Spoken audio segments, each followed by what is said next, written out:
No problem. So yeah, welcome to episode 79.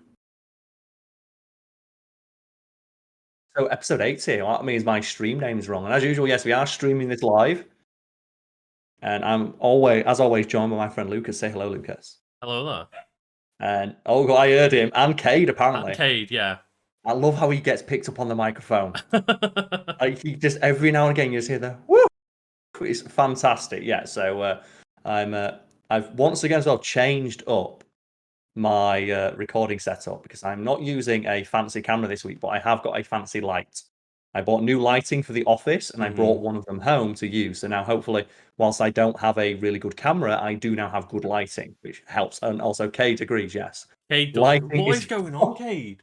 Jesus Christ. I know that doesn't affect the people listening to this at home, but it does make things a little bit better for everyone watching at the moment. So, hi to all the people currently tuned in live on Twitch, and we'll Yeah. be referring to chat occasionally as and when we feel like it. But, Lucas, how's your week been?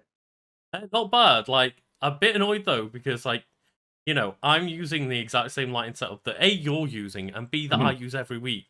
But it seems as though it's a really bright day and my blinds are doing a shit job. So now, Mhm. like, I'm looking really weird, but it was a bit annoying because I'm like, I've got this setup sorted, and now I'm going to have to, like, figure out some way to blind out my blinds. Because, Yeah. like, I'm in a rented place, so I shouldn't be, like, replacing the blinds or anything like that, Mhm. realistically. Like, but I might have to, and that's a bit annoying. I guess what we can do is we can just set the scene, explain the room that you are in right now, because I guess we could try and describe it to you in as much vision Yes. like detail as you can for people listening at home. Paint them a picture with your words. So we've got me, sat at my desk towards the back of the room. Behind me is two separate lights, like both my ring light and my like studio light are behind me, Mhm. both turned on. And then behind me to like my right hand side is just like A a a, very large window. a large window that goes across most of the room, with white blinds that really don't black out any fucking light. What is the point of blinds that don't black out? I don't know. Like, because It's it's ridiculous. kind of in the name, isn't it? Blinds. You would imagine Yeah. like it blinds out the light from the room, Yeah. and these are doing a very poor job. And yeah, I might have to look into maybe. Literally, I might just get like a sheet to put over the top of my blinds or Yeah. something. Because I believe me and you use virtually the exact same recording software. Yeah, yeah. Not sorry, recording software, recording hardware. So we hmm have the same microphone, I believe the same webcam, and I believe the same lighting setup. Yeah. And I think for the people watching at home right now, like this showcases what a difference lighting can make Mm. in terms of just how washed out I look. Because I look really washed out. I think I'm this pale in real life. I'm sorry. I'm either bright red from jogging or I'm this pale because I don't get a tan. I Last don't tan. thing I is, I burn. literally got out of the shower like just before we started recording, so my Mhm. face is still really bright red.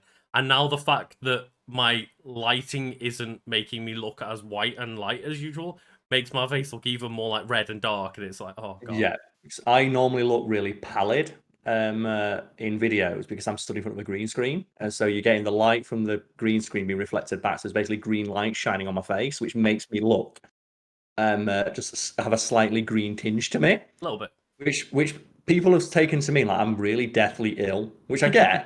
It's like right now I look kind of ill because I look very pale and washed out because I've got a very bright light shining directly into my face. Mhm. And I can't help that. But I'm in basically a perfectly white room with a huge, big professional grade light bouncing off the ceiling, giving me hopefully decent light. If I turn it off, I guess I can lean over and say, this is what we'd look like instead. So Luke's, I can join you in the dark zone if you want. And for anyone that is like listening audio wise, you can normally find like the archives of the Twitch stream, or at least on my one, Mhm. my version of the Twitch stream on my YouTube channel. So like you can go to YouTube Legend of Kanto. You'll see what we're talking about. Like you will be able to find them on there as well. But yeah, Yeah. I'll I turn it back understand on. that this is not great for the audio listeners. It's just getting burnt Oh alive. god. It's ridiculous, isn't it? But yeah, what have you been up to this week, Manfred? Um I feel like it's just gotten to that point where I don't know anymore. Because like COVID and lockdown has got me in such like a regular pattern that I don't even remember when and where things occurred. Like I every single day is pretty much getting on a computer, Mhm. recording or editing, taking Kate out for a walk, chilling out in the evening, maybe a stream. Mhm. And it's just like day after day after day. And it's fine. It's nice. Like Yeah, it's I'm nice. I'm It's not I'm bad living, living a is it? pretty chill lifestyle, but like I'm just at that point where I'm like, oh dear God, I don't know what weeks are anymore. Like, let alone days. I No, just I've just don't got a know. message from my girlfriend that says you can add pronouns to your Instagram.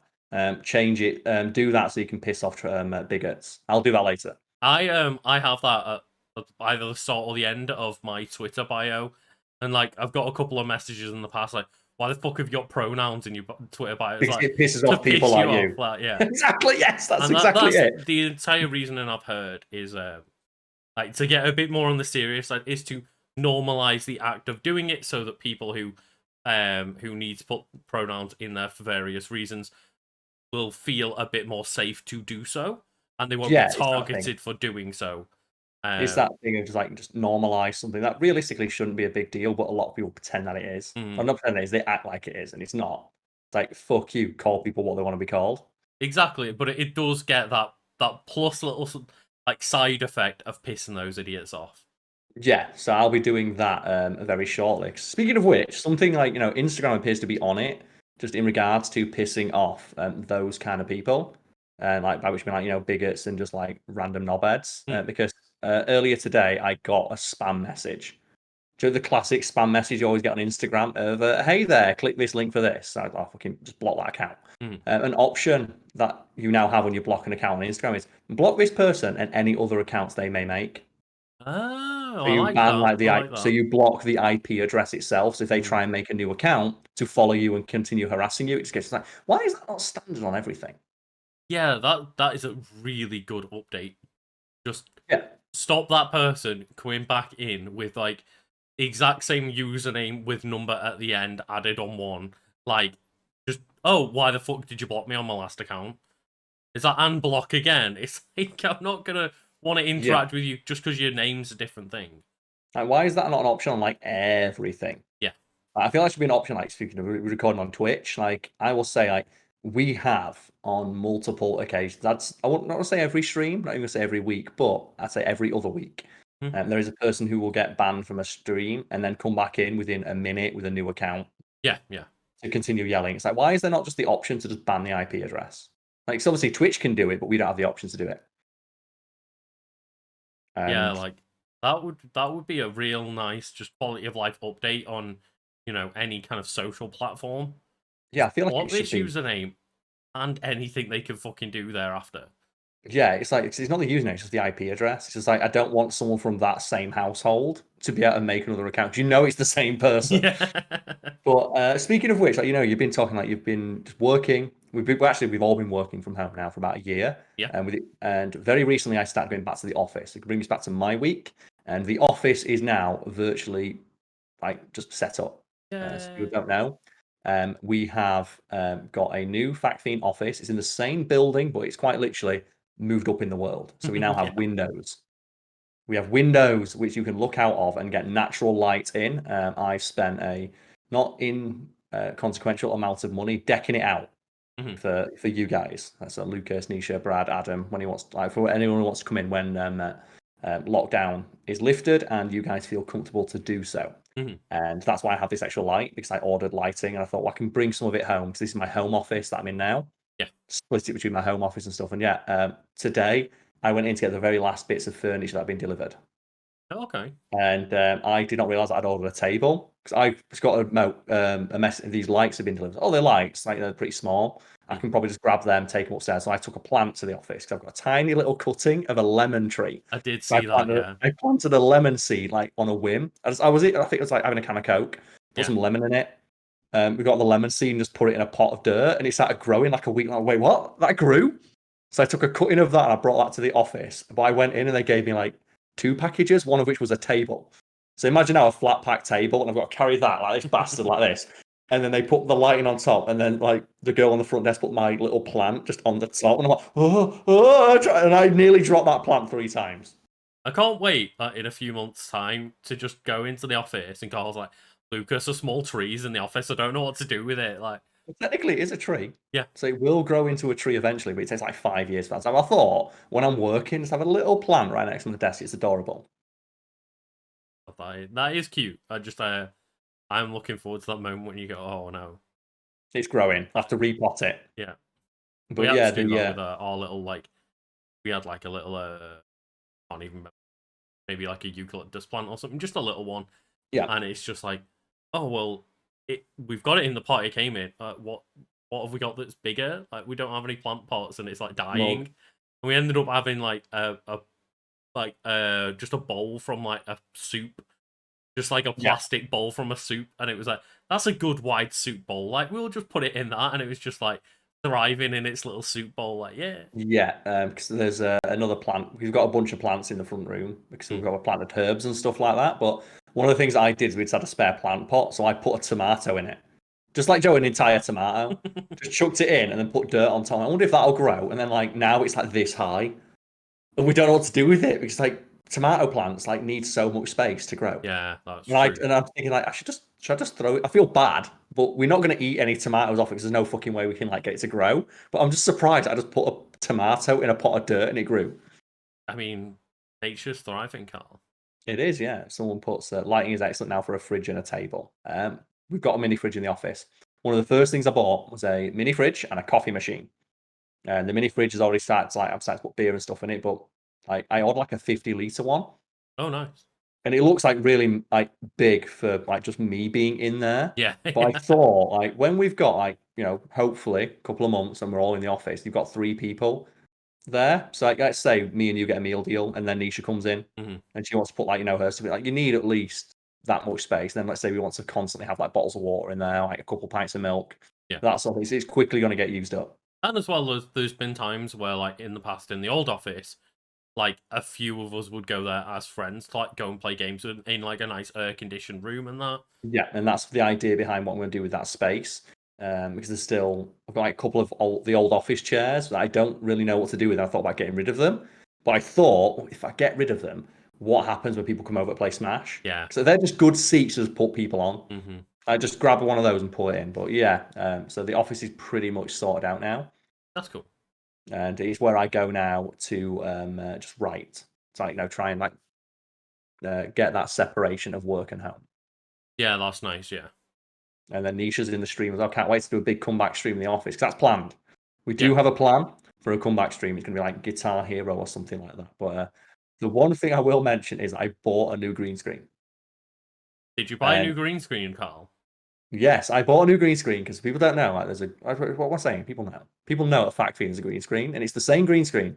Despite what you may have heard, or despite what people have tried to say, the green screen seen in the latest videos, with the exception of the one that's taped to the wall, is the same green screen. So the very same one from the first video. It's just like, and if you think the videos are better edited or anything like that, it's not that the green screen has changed. It's just that the lighting has gotten better, or we've got like just more time to edit the videos. Mm-hmm. It is the exact same green screen. I bought a new one, but it's the exact same brand, same size, but it's reversible. So we now have a green/blue screen. And it's going to piss so many people off. It's going to piss so many people off, yeah. And the idea is to just every now and again just flip it over and use the blue screen and never mention it. Ever. Oh, God. Like, I'm looking forward to the first video that comes out where it's like a blue background and people are like, what the fuck is going on? It's like, blue. And that's the thing. I think we all are in agreement that we will never mention it. Never draw attention to the fact it's blue. And the Because thing that is as will annoy well, more like, people. even if it is a blue screen, we can still edit like the word cloud in the back to be green. Oh yeah, you can make the entire thing green if you want. Like, we can make it any color we want in theory. Like, just because it's blue doesn't mean that we can't put whatever we want in the background. Like, at the end of the day, that's a very, very basic edit that we do of just putting a word cloud in the back. You can put whatever the fuck you want on a green screen, obviously. That's why it's there, yeah. And but for clarification, the old green screen is still a thing. I still have it in the office. It's just set in a corner of the room, and the plan is to take that green screen and cut it up, and then frame the different pieces of it, and then auction those pieces off. Keep a piece for the office, but I'm going to get everyone involved in the channel to sign those pieces and then auction them off. Hell yeah. and just I don't want to do that though until people can come back to the office so we can film us doing that. Yeah, true, true. Right. In the same way that when we get back to the office, I also want to do like a filming thing of us just in the office, like here's our coffee machine, here's where we sit, here's where we discuss things, like here's my desk, things like that. I mean, Carl, if it can be made into content, we need to make it into That's content. the way, yeah. That's the rule. That is the rule. If we can make content out, because you know what, we've spent a year working from home. And Yeah, and I actually did do something this week. I've just kind of remembered, like my brain's unscrambled a little bit from like what I've done this week, and yeah, like not improving my working from home setup, improving my home life setup. Of okay, we've like bought some stuff to decorate the garden that's getting a bit out of hand, like weed wise and stuff. But then bought okay, a nice big barbecue and parasol and stuff, there it is. and just like Oh, yeah, because like I've never to clarify, I've never since I've moved out of my parents' house like lived in a place with a garden before. So okay, I've like the past 10 years of my life never been able to have my own barbecue, and that's just like I feel like that's a rite of passage, isn't it? yeah. Also, did you see that video going viral today of the guy who was trying to check his barbecue and it just falls over? Oh no, Like I didn't. he opens it up to have a look inside, and you can see there's it's full. There's like corn on the cob, there's sausages, there's so much stuff in it, and it just falls over. And then the Oh, video ends as it hits the ground. It's like, oh, I that's did a rough see day. a picture like last week of just, or maybe it was a short video, like the opening of a barbecue, but there's just like a possum or something inside. Like, now this is mine now. Just I own this now. This is mine. It belongs to me. Ah, but yeah, nature is healing. It is. And just the work from home thing is good because that actually brings us something I want to talk about Mm, because something happening in the world right now is that a lot of things are opening back up. I think in the UK, to date, the recording of this video is the 12th of May now. 12th of May. I get confused. Like, what time means nothing in a pandemic. But it's the 12th of May now, on the 17th of May. So next Monday, virtually everything in the UK opens back up. The same is true of like a lot of places around the world where things are slowly starting to open back up, except for hotspots where COVID is still yeah. ravaging the earth. So good luck to people living in those areas, I suppose. But um, have you seen that place, like restaurants and retail establishments in America cannot get staff? Oh, So have you seen any of this? I've not, no. Okay, well, as you might imagine, working retail or in a restaurant or any customer facing job in the service industry right now sucks ass. Oh, yeah. Because imagine the kind of people we got to deal with before a pandemic, and then now add on top of that like anti-maskers and just all that bollocks. And multiple restaurant chains in America are struggling to find staff to the point where they are now putting up signs in their window saying, we're open, but we have no staff. Nobody wants to work. And business owners are trying to frame it as people being too lazy to come to work. And it is really just cathartic to see how quickly and thoroughly people are debunking that, saying, no, fuck you, just pay people more. Yeah, that's the thing, isn't it? Because, like, in America, especially, like, over here, you've got to abide by, like, the minimum wage and whatnot, regardless Mhm. of what industry you're in. But in America, it's like we're in like $2-3 an hour at some places for Yeah. waiting staff. Like anywhere that gets tips, they basically live off the tips. And now people can't even eat inside, so they just think you're gonna get any tips. And it's amazing. It's happening. It's like we're on the cusp of potentially a workers' revolt because so many workers are like, why the fuck would I go work for $2-3 an hour Mm. while I'm based like and risk killing myself, like metaphorically and literally, for a job that's not even paying me for my time? And Yeah, and I presume as well, like, we're in the middle of a pandemic. A lot of people are yes, probably not in a position to be generously tipping right now. yes. So I'm trying to find something that I had earlier. Ridiculous. Yeah, it's great. Almost as if just pay people fair fucking wage. Yeah, so I have and there's an article here that I found, and I want to discuss it because I think it's quite telling with the Hmm. kind of businesses that are struggling with this sort of thing. So this is it's an article from CNN, Okay. and it's titled simply "Low Pay and Toxic Workplaces Are Driving Workers away from restaurants. And it says here, tales of worker scarcity in the food and hospitality industry have grown in volume in recent weeks as restrictions are loosening and an increasing number of restless vaccinated patrons are opting to dine out instead of door dashing in. On paper, such supply-demand imbalance seems like a head-scratcher. The pandemic leveled the hospitality industry, causing the restaurant sector to lose almost 2.5 million workers. According to the National Restaurant Association. As of March, food service unemployment rates remain nearly double that of the national average. So unemployment rates for specifically restaurants are like double the national average of unemployment. This is not a worker shortage. This is a wage shortage, says Saru Jayaman, director of the Food Labor Research Center at the University of California and Berkeley, and the president of One Fair Wage, an advocacy group pushing to raise the sub-minimum wage for tipped workers. The restaurant business inherently and pre-COVID was a toxic workplace. You had enormous wage gap between back and house, and that's the thing. That's like the smart person looking at it. That's like a director. But yeah. Would you like to hear from a business owner defending why workers should come back and accept less than a living wage? Go on then, like try me, Karl. So we have here. So businesses that say they have a hard time finding workers they need should really include the qualifier at the wages I want to pay. So that's just like, oh my God, that drink, Lucas.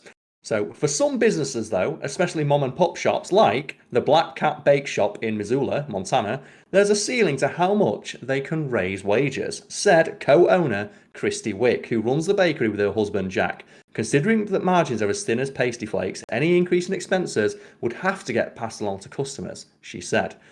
And in Montana, a $6 cinnamon roll just wouldn't fly, which said that she's hopeful that Governor Greg Gianforte's recent decision to remove the state from the federal unemployment program of extended benefits will help push more people back into the workforce. So they are hoping that people can't get paid to be unemployed anymore, so they can pay them an absolute like shit show of a wage and get away with it.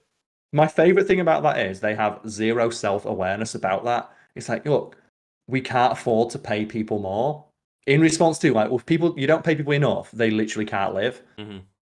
It's like, but we can't afford to pay them more. I really hope that soon they have no choice but to work for us for the sub-minimum wage we're offering. Yeah, I hope that people are driven into this shitty underpaid job and have no other option. Yeah, and Lucas just thoughts on that because you know what the thing is? It's fuck you. All I can think is fuck you. And it's that beautiful thing of that's capitalism. The same people who are like, oh yeah, you should be thankful for any job you can get, and like you've got to work hard to get a better job. And now like, why is no one accepting our job? Like, why does no one want to work for $6 because they found a better job? Like, if you're paying less than unemployment, that's a failure of your business model. Oh yeah, and your business deserves to fail. It does, and I'm baffled by the idea of just, well, what would be great is people aren't allowed to be unemployed. People have to just work 20 hours a day for us for $2 an hour, and otherwise they've got no choice. But like, yeah, fuck any business that's like that. And I just find it funny that you mentioned like there's activist like groups, and there's like scientists at universities. Pushing for a living wage. People that work living wages pushing for an increase in living wage prices. Everybody but business owners is pushing for those wages to go. Like, to be fair, business owners and shitty politicians. People should not get paid for not working. Fuck off. Unemployment is a safety net for people. It's a necessary thing. I've been on it in the past trying to look for a job. Yeah, any civilized society should protect the most vulnerable, which includes those who can't work. Fuck you. Yeah. Fuck you. Just straight to camera on that as one. well, like, let's point out that there's a lot of research that's been done of like, putting people on unemployment like schemes and stuff almost universally is just a way to give them money to like make sure that they can be secure enough to find a job in the meantime. That's why it's called a safety net. It's there to stop people from hitting rock bottom. Because once you do that, if you don't have a job, you can lose your house. I can't remember where it was, but there was somewhere like not long ago that spent quite a while like paying everybody a living minimum wage, Mhm. regardless of whether they were homeless or not, whether they were employed or not. That was And kind of the universal basic income. right, yeah, and it was one of those of they saw immediately that, oh, we were putting homeless people in a position where they could go and try and find jobs. They didn't sit on their arse and do nothing. They actually wanted to get their life back on track. And Yeah. it wasn't an incentive to sit on their arse and take a bit of money. It was an incentive to like get their life kick-started again and actually be able to get themselves back on track. Yeah, it's also as well, the narrative of nobody wants to work. It's no, it's nobody wants to work for you. If your Mhm, job is like, if you offer people enough money, they will do any job. Like, I used to fucking clean toilets for a living. mhm, I wasn't very well compensated for it, but I did it because I needed the money at the time. Like, people will do anything if you pay them enough. Everybody has their price.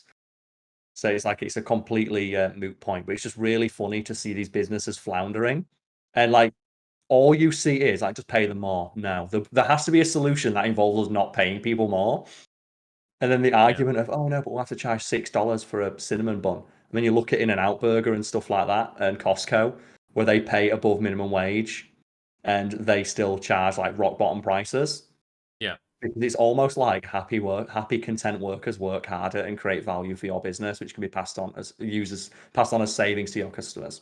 And I find it really funny that you see all those people on Twitter who are clearly like in better jobs than like minimum wage jobs and shit, where they're Mhm. arguing against the whole like, $15 an hour being the minimum pay. Like, no, no, that's just not feasible. Like the economy couldn't handle that. Like you want your fucking food to cost 5 times the amount it does now and blah blah blah. And then just seeing them get shut down in the replies, like, no, no, like Instantly, yeah. this place, this place in the world does that. They've proven that it But this fucking place in works. America does it. Like Yeah, this this business. place in Oh, America, like I live in a place where minimum wage is $15 and like everyone's fucking happier and it works out fine. And it's also as well. If the minimum wage had risen with inflation, it'd be like $27. yeah, yeah, Yeah. So if minimum wage had risen just in line with basic inflation, people would be paying $27 an hour. yeah, So yeah, I love it. and Well, no, it's no, that's the thing. It's I love it to see the businesses floundering. And if you've got time, go look up all those signs that are outside businesses. Like nobody wants to work.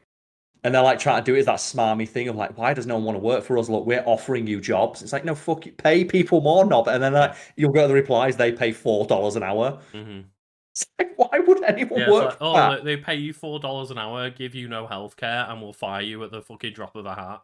Like, Yeah, oh, which is great, what yeah, the same thing they did at the start of the pandemic.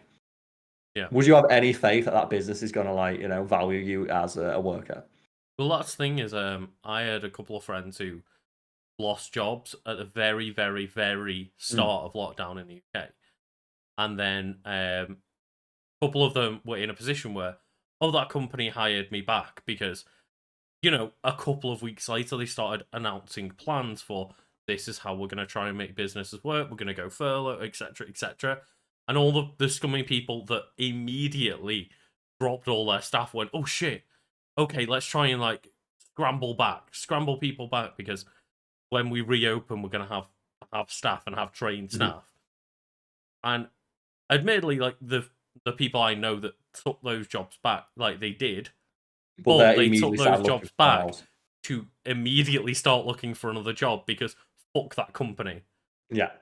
It's like, I'll take your money while you're offering it, but I'm now never going to trust you or want to work for you ever again.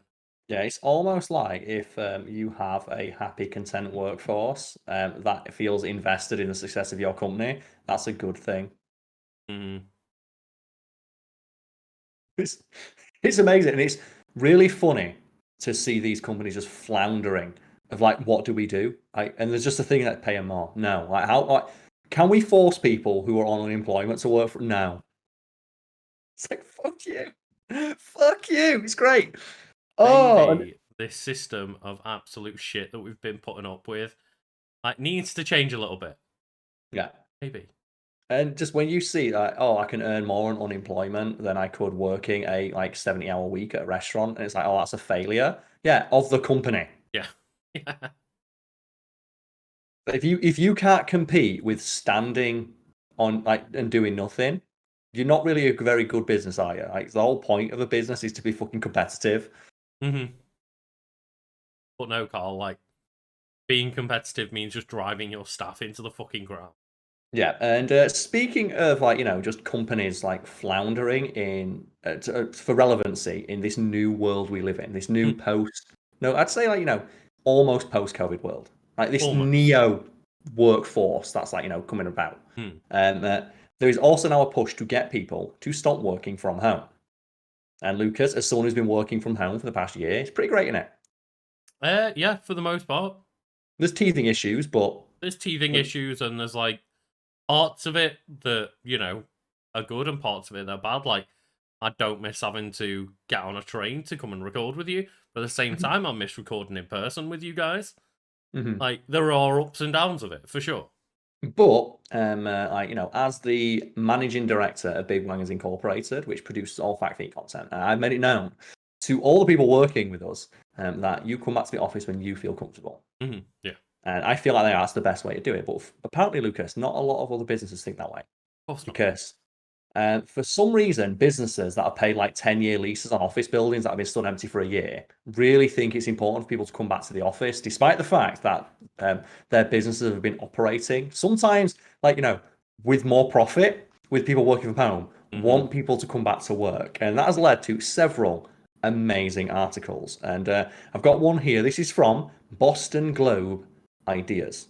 Okay. And I'm going to read you now, Lucas, just like, a brief snippet from a Twitter thread posted by Boston Globe. So we have here, many are convinced that a post-pandemic corporate America will have a hybrid workforce in which most people work remotely and companies save on real estate. So yeah, that sounds pretty reasonable, Lucas, it's coming, But the hybrid workplace is merely an illusion.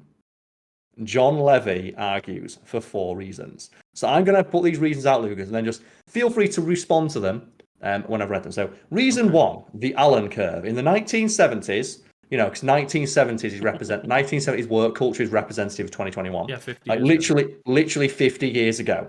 MIT professor Thomas Allen discovered that office communications increased exponentially the closer desks were. Even in the age of Slack, email, and Zoom, the fact remains out of sight is often out of mind. So, Lucas, that's the first argument for why you should go back to work. Thoughts? What does communication mean? Also, as well, I'd like to point out that was a study done in the 1970s before the advent of email. Yeah. So they're arguing that a study done in the 1970s, before people could email you or contact you instantly and have like a literal, like we're doing now, a face-to-face conversation from across the country, I mean, in some cases, the world. Yeah. They're holding that up as a reason why you should go back to the office. Like, I'm really confused, though. Like, they compare talking in the office to, like, Slack and Zoom and shit like that. But yeah, that's the 70s. The internet wasn't invented yet. Like, Yeah, that's how are you bringing Slack and Zoom into an argument from the 1970s? Yeah, so I guarantee you, if you went back to the 1970s and told, like, cutthroat businessmen, we can, you can automate, or not automate, but you can like streamline half the conversations you're doing. Right? Like, the reason the fax machine exists is because they found a way. So, Joe, rather than posting a letter, you can just instantly send it and it'll arrive. Automation, not automation, but like things like that are incredible for businesses and a huge boon to productivity because they just like minimize, they cut all the fat, they trim that fat out. Well, But what I'm confused by is it uses the really vague term of communication. That could be having a chat with the guy at the desk next to you. Like, if anything, only talking to each other when you need to have conversations is more productive because you're booking in meetings to talk about specific things rather than just chatting at the water cooler with people in the office. I'd also like to point out the example they're using is from the 1970s before the internet existed, but they're using it to argue against the internet. So like the argument they're making does not factor in, like, or does never factored in like things like the internet because it didn't exist. And I'd argue that any office study from 50 years ago is just moot at this point. It is not representative of workplace culture in 20. It's not representative of workplace culture 5 years ago, let's say. Like Joe, just pre-pandemic life. Yeah. It's not representative because even like just last year, you could email someone. And there was always that joke, isn't there? Like this office meeting could have been an email. Yeah. And there was so much like, just opportunity and like so much of like office life that was rife for just being like just streamlined, Mhm. which the pandemic has done because like, well, yeah, do you want to contact me? Fucking email it to me. I Yeah. ain't got fucking time for a meeting. It's like no one's just walking up to your desk anymore and distracting you for 10 minutes to have a chat about the weekend. And you also as well don't have just the boss or the like not the boss, but like the middle managers. With like the Walk. supervisors and stuff just walking up and Yeah, down. this is a great example of this in the show I'm watching at the moment, Amazing Miss Maisel, Okay. where one of the characters on that goes back home because their family's quite rich and their family owns oil. Mm. And they've got like the patriarch of the family. He's like, I'm working at the moment, so don't distract me. And like the joke is that it's the woman who's there to ask for money is being like, basically crowded out. It's like, look, this is man's talk. You don't understand the work that goes on here. And she's like looking at him, and his job is he's just walking up to her, working. I'm like, yep, okay, carry on. How's it going? It's like, going well, sir. Carry on. And that's it. That's all he does. Mhm. And he's like, and in his head, he's like, I'm working. I'm working so hard right now. This place would fall apart without me. And the answer, realistically, no, it wouldn't. No. The day-to-day running would go just fine without you. I'm really curious to see like what those people have been doing for the past year. They have been writing articles like this Yeah, to get people to go back. probably. So remember right at the start of lockdown, where we had that The fashion guy that the gets annoyed fashion that guy. people weren't dressing up for Zoom calls. Like, Yeah, fuck off, mate. it's because he was witnessing the obsolescence of his own career, and it's the same thing here with like middle managers and things like that, and office owners, because like people own these buildings, and Yeah. these buildings are like just standing empty. So huge companies, I think it's like Pinterest, have just said like, oh fuck it, why would we pay for New York real estate when our entire workforce can work from home? Fuck it, if you want to work from home, do it. We're going to close our office and get a smaller one somewhere else. Yeah. And I've heard of a lot of companies are saying they're gonna move to or have moved to smaller offices where people have like shared workspaces. So it's not like everybody has their own desk. It's half of the staff are in Monday, Tuesday, Mhm. half of the staff are in like Thursday, Friday, and they each share like a desk with another person or whatever, and Wednesdays interchange and blah blah blah. Just again, hybrid models of working from home. Yeah, And but no, like it won't, Lucas. It won't because a it study won't from the work. 1970s said that if my desk is 3 foot away from yours, we'll communicate more. Anyway, the next one is reason 2, trust. As distance increases, teams need higher levels of trust to function, and trust is traditionally created through little actions that are more fluid in person. Those working in person may bond more than those working remotely. The existence of like online dating completely ruins like that argument of like it's really difficult to forge bonds with people that are far away. After a year of people being like, yeah, I made so many friends just talking online and stuff like that. Just want to point out, like, to use an example. So, Okay. Jenna, my girlfriend, working from home, has been for the past year. Yep. She was working like in one office, didn't work with any other members of a team in the office, Mhm. because it's like an international company. Like any like member of her small team is either like in America in another UK office, blah blah blah. Like she's had more time to engage with those people since working from home. Actually gets to like go on video chats and talk to these Mhm. people because it doesn't matter. Everyone's just at home now. There's also somebody that like she's physically never met in person because they joined the team like 6 months ago. Still working with them fine. So it's actually made it way easier for her to interact with every like member of a team and communicate with them and trust them more because she's not sat in an office without any of them on her own. It's also as well, if you're all working towards the same goal and you're all being paid to do the job, yeah, the trust is in like, it's implicit. Yeah.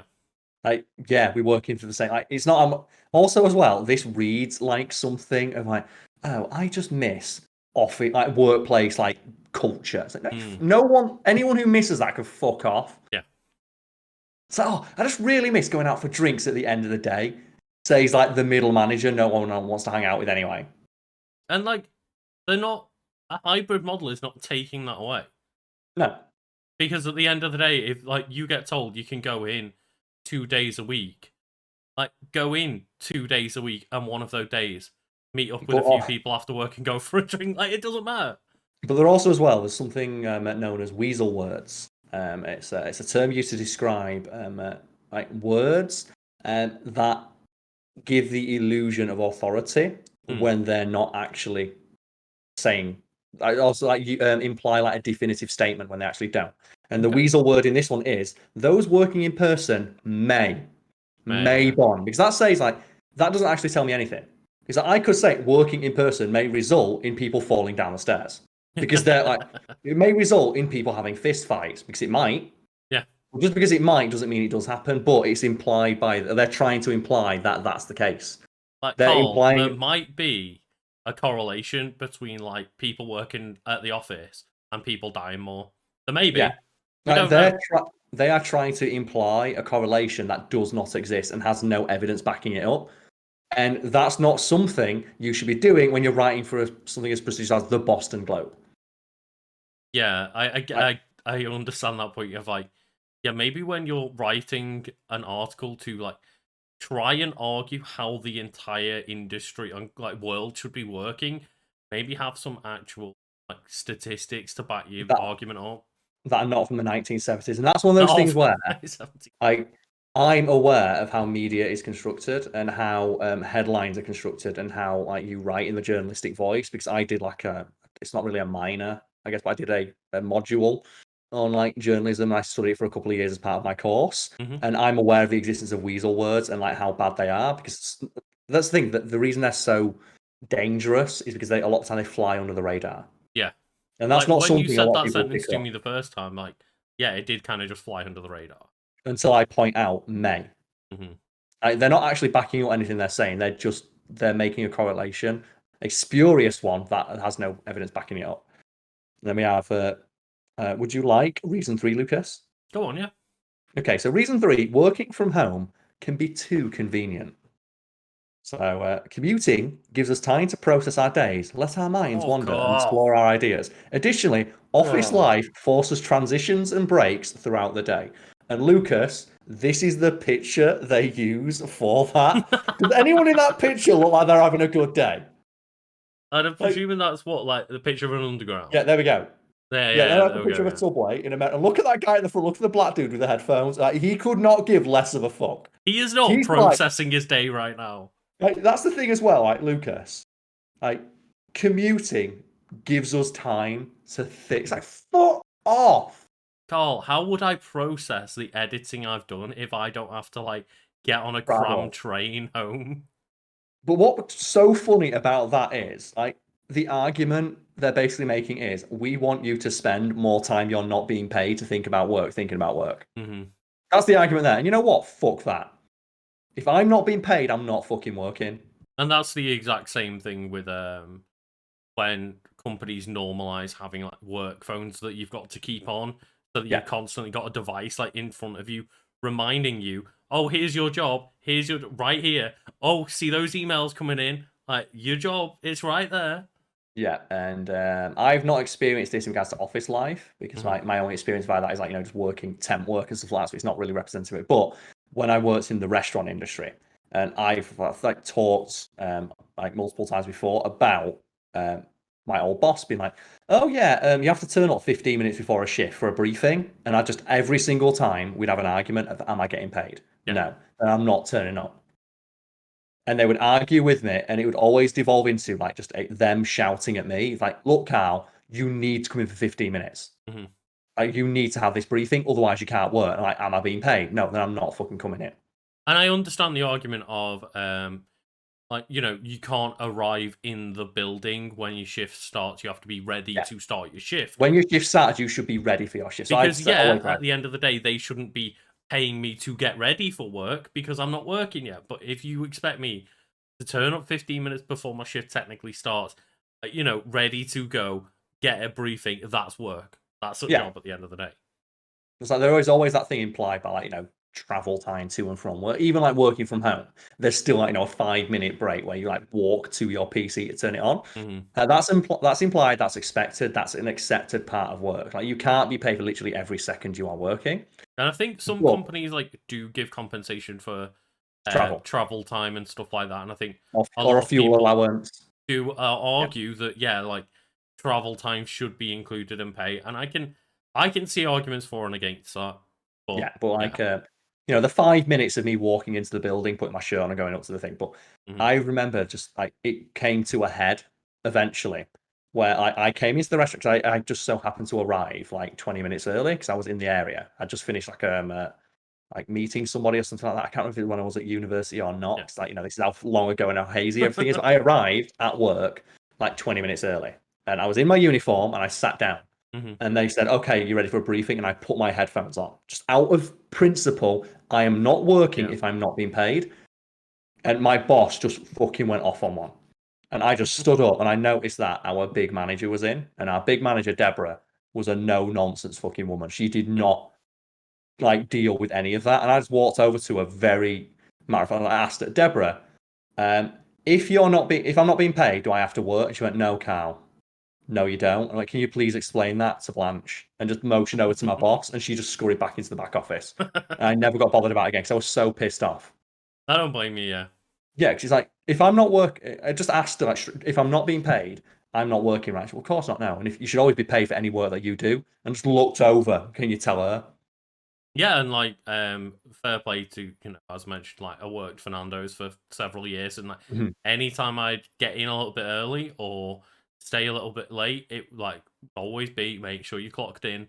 Yeah, Like don't come in and like if you've walked in half an hour early because you were in town and just hanging about, and we ask you to come in early, like clock in early because you're fucking yeah. working.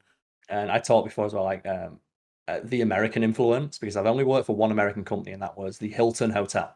I Right? Yeah. worked there briefly, and I hated that the American workplace culture influence on that because they had a time clock. Yeah. Normally, it just like you write your hours down. Like we said, like a paper thing, but it's like no, you check in at this exact time, and that's when you get paid. And I remember they introduced a system where if you are 1 minute late, you get docked 15 minutes. And I've talked before about this where I came in once, clocked in because I didn't know the time. I just knew like I start work around 10, boom, done. And I was on the bar, just setting up the bar, and they came up, "Karl, you were a minute late, so you've been docked 15 minutes." I went, "Oh, thanks," and just went and sat down. And the person they went on a fucking tirade, like, "What are you doing?" Like, "I'm not being paid. I'm not being paid." I'm like, again, and this is something that I was able to do because I was writing at the time, and I only worked in those places for the social aspects. Yeah, And because I I think I only worked. remember when you were working there at the time. Ah, fuck it, I just picked it up because I could. Like, why Yeah, not? a friend of mine offered me to get me the job, and specifically I worked for the Hilton because they offered a 90% discount on Hilton hotel stays. So I used that. I think was it you as well? It was like me and a couple of other people for when we went to Yeah. a wedding. Yeah, I used that to get us like a £10 hotel room for a wedding a couple of months later. So I didn't give a fuck about that job. yeah. I was just going in to like earn a bit of extra money and get that discount. And to see the boss go red in the face because they'd never had someone tell them I'm not working if I'm not being paid, and Hmm. then just hearing them try and argue like, "But you're on the clock." It's like, "Well, I'm going to be paid for it then, right?" No. It's like, "Okay, can we take this higher? Because I'd like to have a conversation about this with someone higher up in the company because I'm pretty sure I should be paid for any work that I'm doing." And they were, Hmm. "No, just stop arguing." It's like, what is this? These are the people who are in charge. Yeah, it's How do you real get how do you get to be in charge of a business and people if you're that fucking bad at talking to people and encouraging them to work for you? because they're willing to be callous knobheads to people. Yeah. Probably. And that so many people are willing to because they don't want the argument or they don't want to risk their employment. Normally, it's because they don't want to risk their employment. Yeah, because And as I said, the a only lot reason I was easier. this confident, because I didn't do Hmm. this years ago, right? Prior to starting writing, I was like the same as anyone, where I'd like, "Oh, Carl, you need to come in earlier to do this for a briefing." I would never dare ask him being paid. So on a 0 hour contract, and I Hmm. needed that money. Yeah, hundred And it percent. was And like, only, it is one of those things, isn't it? Of yeah, when you don't have a safety net, when you don't have like savings, when you're living week to week and getting fired, knowing like, well, if I get fired right now, I'm I'm not fucked. gonna get paid again in time to like go and fucking pay my rent or whatever it is. Yeah, that's one of the things I want to clarify for this. It's not that I am a hyper principled piece of like stubborn asshole, and I am, but only when I've got like I was basically there was no risk to me personally Yeah. because like these as well. "Oh, we'll give you a bad review." It's like, why do I care if I get a bad review? Hmm. Why would I care if you? I don't know, a bad review, a bad reference. Reference. Why would I Yeah. give a shit? I've already got a great reference from the last place I worked. I don't care. I'm working here for 3 months to get a discount on a hotel room. But yeah, so that's something I want to clarify. The only reason I was able to do that is because there was no risk to myself, and I did not mind being that stubborn to argue with these bosses because the worst they could do is fire me. Mhm. And if they fire me, it's fine. I can just go home and write an article. Again, yeah, like you had that other job to keep yourself safe and like potentially, I don't know, like maybe savings at the time and whatnot. So Mhm. yeah, like we're not sitting here go, oh yeah, you should risk everything on a whim to have an argument with a manager over something petty. It's like probably not normally worth it unless you No. have like another option to go in to deal with that. But at the Things same go wrong. time, I will say it was very satisfying. And It was people should, so satisfying. yeah, it is satisfying, and people should be like actually, you know, called out for shit like that. But again, like it's very hard to be in a position to safely call your manager out on their bullshit. Yeah. And it only happened, I think I talked before about the last time that happened, or like the big time that happened at one of the restaurants I worked at, is when my manager said, Karl, you're not allowed to have your phone on the bar, which is fair. Because it was like, standard thing, just have it on the bar charging. Mhm. And I had it on charge and I was using it to check the time and have a watch. And they Yeah. saw me do that. So fair enough, I hold my hands up to it. I was using my phone. You're not supposed to do that. They went, give me your phone. I went, will you sign a piece of paper saying you take responsibility for my phone? Because this is like a £400 phone. Mhm. This is the only one I have. If it gets lost, broken, otherwise rendered inoperable, will you take? And they just responded, don't be stupid, give me your phone. And that just annoyed me. So I was like, no, take response. Say you're going to and sign a piece of paper doing that. Put it in the safe and take response. And then we were like, no, I'm not doing that. Stop being sarky. Give me your phone. And I just went, no. I went, okay, if you don't give me your phone, you can go home. So I went home. And it See, was the I've middle of a had really like, busy shift and just left them high and dry. oh, I've had the opposite experience of that. Like, not with managers, but with customers. Like, Mhm. customers going up to me, can I charge my phone? Well, no. Well, why not? Well, because, like, we can't take responsibility for your item. Like, if we take Yeah, that into the back and charge your phone and it something goes missing. happens, if it goes missing, if it breaks, whatever, then you're going to be on our back and we've got to take responsibility for that. Well, I don't care. Put my phone on charge. And it gets to the point with a lot of customers where I had to go to my manager and be like, let them see me have a word with manager. My manager being like, no, no, no. Walk back over to him. My manager said, we can't take your phone. Oh, I want to speak to the manager about it. Go back over to the manager. They're not taking no for an answer. Can you please? Because Just they tell want them to no. just see a person in a shirt. Tell them no. So they go over, well, this is ridiculous. What do you expect me to do without my phone? Like, I don't know, fucking charge your phone before you come to a restaurant. Like, it's not our problem, is it? My But, favorite thing about that interaction, though, is that it was a really busy night, and the guy who was like telling me to hand my phone over was the supervisor, not the boss, hmm. and he wasn't allowed to tell me to go home. But I just went, okay, sure, and I took my apron off and I handed my apron to him right in front of the customers, Yeah. and just went, I'm sorry, I've got to go home. I just write to the customer, he'll serve you now, and just walked out. I didn't give a fuck. And I remember getting a phone call like where are you? I went home. I got told to go home, and that ended up being so let's have a meeting about that. And because he filed a formal complaint about my attitude with the company, and I had to sit down and give my side of it. And when I was sat there with my boss, he went, "Look, Karl, I know what happened, but we have to write a formal complaint Hmm. so someone can review." And I knew as well. And I asked him, like, "Who's reviewing it?" He went, "Deborah." I went, "Oh, I'm fine then." Yeah.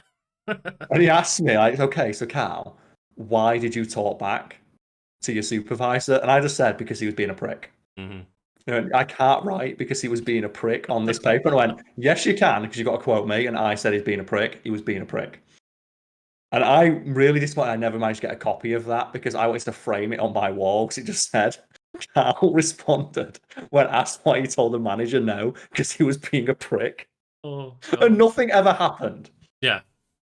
Oh, I remember that it like was just, it letter was going great. to head office on my behalf once of like I had a customer complaint and I went, that never happened, that's bullshit.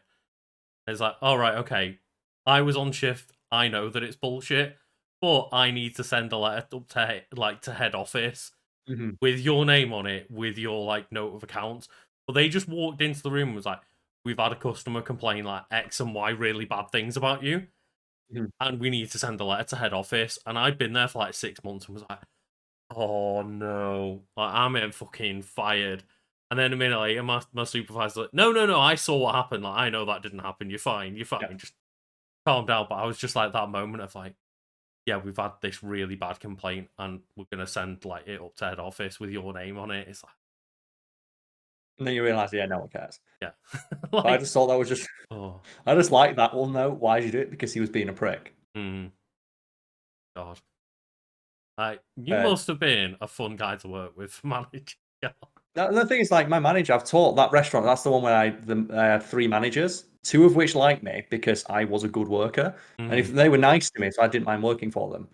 And it's like the nice manager, if he wanted me to stay like an extra 20 minutes, like the implicit thing there is like, oh, Carl. And he'd always say, because he was like a really flamboyant gay guy, he goes, oh, Carl, darling, can you just stay for a bit longer and clean down the bar? I'm like, oh, but I've already signed out, James. He go, I'll give you a pint.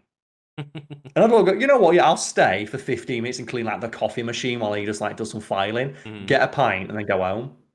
That to me feels like a fair exchange of services, and I wouldn't mind. Then he'd say, "Do you mind coming in a bit early to help me set up?" He goes, and it'd be like, "Yeah, I can't. Like, you can't write on your timesheet because the other manager's like a stickler for that. But I will let you take like a long lunch or something like that, and then yeah, sign your timesheet saying you were out for 45 minutes and you're out for like an hour or something like that." And that was fine, and I was happy to do that. But when it's just the other manager was just a complete dick about all those things, it's just when they were because they were such a stickler for the rules. Like, well, I'm only going to do what I'm paid to do. yeah.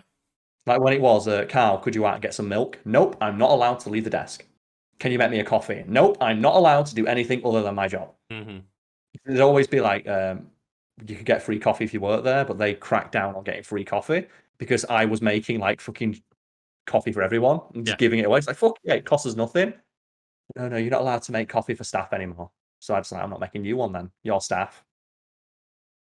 I, I just find that funny. Of like that happened to us, and it was like, no, like you're all abusing the coffee machine. You're all making like 30 times more coffees than we sell. Like it's a restaurant. Like people aren't coming in for like coffee really. Mhm. And it's like, okay, well, you know, we'll calm down on that. And it's like, yeah, like, no, you're not allowed it at all. We're like, well, fuck that. And everyone just started getting in like really pissy moods on shift. And like about 3-4 days later, there's just like a massive like bag or box of coffee or whatever. And it's like, yeah, this is staff coffee. Like Yeah. we get it. Yeah, you're pissed off if you don't want to get your coffee on shift, but you can't Mhm. take like the nice machine coffee that we, have there for customers and just use it all. That's Yeah, it's fair, like fair. it's those little acts of rebellion. It's like the one for me was we used to have coffee, like I said, and we'd have it on the bar. And it just be you take a sip of the coffee. It's like no, it looked really bad to have coffee on the bar. You're only allowed now to drink water. So what I started doing is like my minor act of rebellion is I'd get water, but I'd fill it with ice, or Mm, I'd get like fill it with like 15 lemons. And it's like no, Carl, you can't have that many lemons in your water. It's like fucking that. Who gives a shit how many lemons are in my water? And then it got to the point where if you want a drink, you have to have it in the back room because you can't drink on the bar because it looks bad. And I remember that. I went, okay, sure. And I just every half an hour I'd go into the back room and get a sip. And I remember that boss, the bad one, not the good, the bad one. Carl, where are you going? I'm going to get a drink of water. And say, yeah. no, you can't leave the bar. And I went, okay, will you sign a piece of paper telling me I'm not allowed to go for a drink of water? Yeah, you Yeah. signed something saying that you're going to leave me dehydrated on shift. Yeah. And I just said, will you sign a piece? And she went, no, why would I do that? Because that's what you're telling me to do. I'm asking to go get a drink of water. I'm pretty sure I'm allowed to do that. If you're not letting me, will you sign a piece of paper saying that you're doing that? She said, just go get your drink. And Yeah, that went on for like oh, 3 weeks before that policy was that's rescinded. not a good And idea. you're allowed to have water on the bar as long as you drink it when customers are there. It's like that's all you needed to do. Like, But I remember that. I just asked, will you sign a piece of paper telling, just saying that you're not letting me get a drink of water? Why would I do that? Because that's what's happening right now. there was always one person who worked with us. Like, they clearly took the absolute piss. Like, he did not care how many times he was known to go to the toilet on shift. Like, 10 minutes later, he'd be like, yeah, I'm going to the toilet again. and just walk off shift and like clearly just slacking off. But But like when a manager would call them up on it, be like, "Well, you're not allowed to go to the toilet." He's like, "You can't fucking tell me I'm not allowed to go to the toilet." Like, that's no. all you need. All you need to do in those situations. This is a pro tip. Just say to your boss or whoever's telling you to do that, will you sign on? Will you write on a piece of paper? Mm. If it's something like you're not allowed to go for a drink of water or you're not allowed to go to a toilet, just say, will you sign a piece of paper telling that? Just date it, saying that you did not let me go to a toilet at this point. And if they ask why, just say, for my records. All you need to say. Oh god, absolutely. I was just like, yeah, you can't tell me I'm not allowed to drink fucking water on shift. Like, Yeah. what? But I just like it was one of those things where the only reason they told people they couldn't go to the bar is because they personally didn't like it. Customers didn't give a shit. So if you see someone taking a sip of water, of course, yeah, if they're thirsty. No, maybe not like when I'm talking to a customer, like down in a pint or whatever. Yeah, exactly. Well, just like, quietly when the bar's a little bit quiet, going over, taking a sip of water, that's fine. But they didn't like it, so it's like you have to do it in the back room. But there was also the rule of you're not allowed to leave the bar unattended. If you've only got one person on the bar, you can't go for a drink. Yeah, and like, in the restaurant I was working in specifically, we were pretty much set to one part of like doing what we're doing for that day. Like, you just sat on a till all day or whatnot. Or stood at a till. We didn't get to sit. That's a luxury we weren't afforded. But That's so baffling, that. yeah, and it's like I never had one person go, Ever. "Why the fuck are you taking a drink?" or "Why are you taking a drink in front of me?" or something. It's like, no, everyone understands we're fucking human beings that need to have hydration. Like, Yeah, and I understood it when it's like a coffee, because that does look weird if like someone's having like, a full cappuccino on the bar or whatever. Like, I even though mean, it was a even staff then, clerk. like, generally, I've drank coffees in front of customers. No one's But I ever. could understand it if I it's could like I could that, because kind of understand it, like, like when it's but like a full-on cappuccino, it's like with the because I would make it's like fuck it, it's free, so I'd make like giant cappuccinos and I'd make like milkshakes and stuff like that. well, yeah, we used to like, but we were in like a shopping center. People would come in with like big milkshakes or like Mhm. freezies and shit like that, and whatever they're called, and just whatever drinks they wanted and drink them on shift. And no one ever complained, because you know Yeah, what, like someone's allowed to have a drink of whatever the fuck they want on shift, as long as it's not like alcoholic or yeah. something. But that manager really did not like that, and it's just that thing. Oh, I saw it in their eyes when I asked them to, because they shit themselves. You could see in their eyes they were like, Yeah. "Why do you want me to do that? Just sign it on a piece of paper. Otherwise, I'm going to go get a drink." Hmm. And they refused to do it. And it's like, well, I'm going to go get a drink then. Like, this is clearly not a policy you can enforce. The only reason that you're telling me to do is because you don't like it. Anyway, Lucy, let's continue, because there is a fourth reason. Oh yeah, I forgot. We went on a tangent then, We Carl. did, yes. Because I was distracted. So, to clarify, we'll recap for everyone at home. So, reason one is the Allen curve, which is like a study from the 1970s. It's not at all representative of Very relevant. uh, modern office culture. Yeah. Reason two is trust, and you can trust people on the internet, hence internet dating being a thing. Reason three, working from home can be too convenient. I love that. It's too convenient. It's too convenient. Like, Like, that's a stretch, isn't it? like Lucas, when's the last time you heard someone complain about something because it was too convenient? Honestly, I don't It's think I can baffling. ever think of something that has been made too convenient. Yeah, like the only time it's ever a thing is like things like Just Eat and Deliveroo, where it's too convenient to get food delivered to your house. Because that's just playing a dangerous game with your own, Yeah, like, yeah, your self-control. and yeah, that's an issue with your own, like you said, your own self-control. There's no such thing as working being too convenient. It's like it's like I say, it's the same energy as people complain about fax machines. It's, Like in the 1980s, like, why do we need a fax machine? Why can't we just walk and hand the letter to someone for downstairs? me, it's the energy of, like, the people that go, I miss like sitting there with a typewriter and typing out each word individually, and not Yeah. none of this like autofill, none of this autocorrect. If you make a mistake, you've made it. And it's like, why would anyone want to work like that? Yeah, people complain about emails. Oh, it's too easy to just send an email now. I miss having to go like, instead of meetings. I Yeah. miss when just like sitting down and having a meeting, getting up to stretch your legs, and it's like, no, I want to fucking do my job. Yeah. And then Lucas, reason for belonging. It is clear that we are not destined to be alone. It's hard to create a sense of belonging from a distance, but it's even harder when employees have different home lives or have never even met the rest of the team. And to that, I say, go fuck yourself. Work is not my life is not my work. Mhm. Work is not my life. Fuck you. Like, it is a completely optional thing to build any actual relationship with the people you work with. Yes. Like, if you want to, you should be able to clock in, do your fucking job without any like extra, unneeded conversations and relationships, and then Mhm. clock out at the end of the day. That should be fine if people want to do that. Yeah, and again, this just smacks of those middle managers of like, oh, but we want to feel like we're a family. Because well, if we're a family, then you should respect my fucking decision Mhm. to not come into the office and risk my life in a pandemic.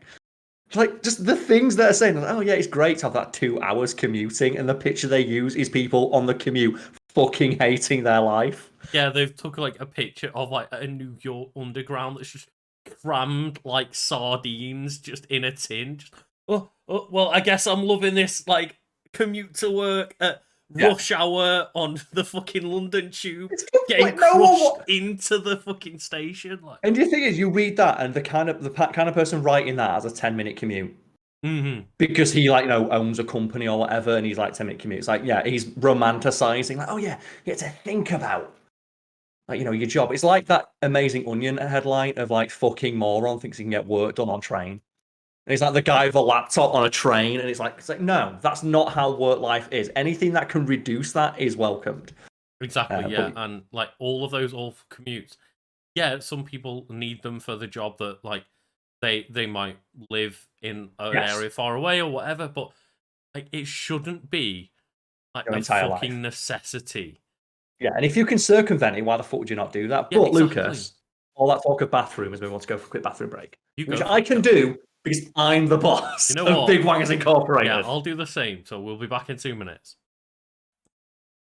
Here we go. Okay, do you want to take a quick note of where that was for the audio version? I was doing it as I was walking towards the toilet, Carl. Ah, Don't worry, perfect. on it.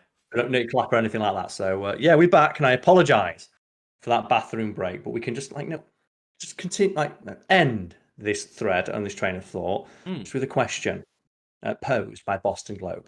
Is it possible to have a well-functioning hybrid workplace? Maybe employees and companies would need reminders about who their team members are, cultural practices to allow time for open idea exploration, events that allow employees to connect in deep ways. No, you don't. No. Just let me do my job from home. Fuck you. Yeah, 100%. And like, I just want to ask. Like, I was thinking on Mhm. our whole journey to the bathroom and back.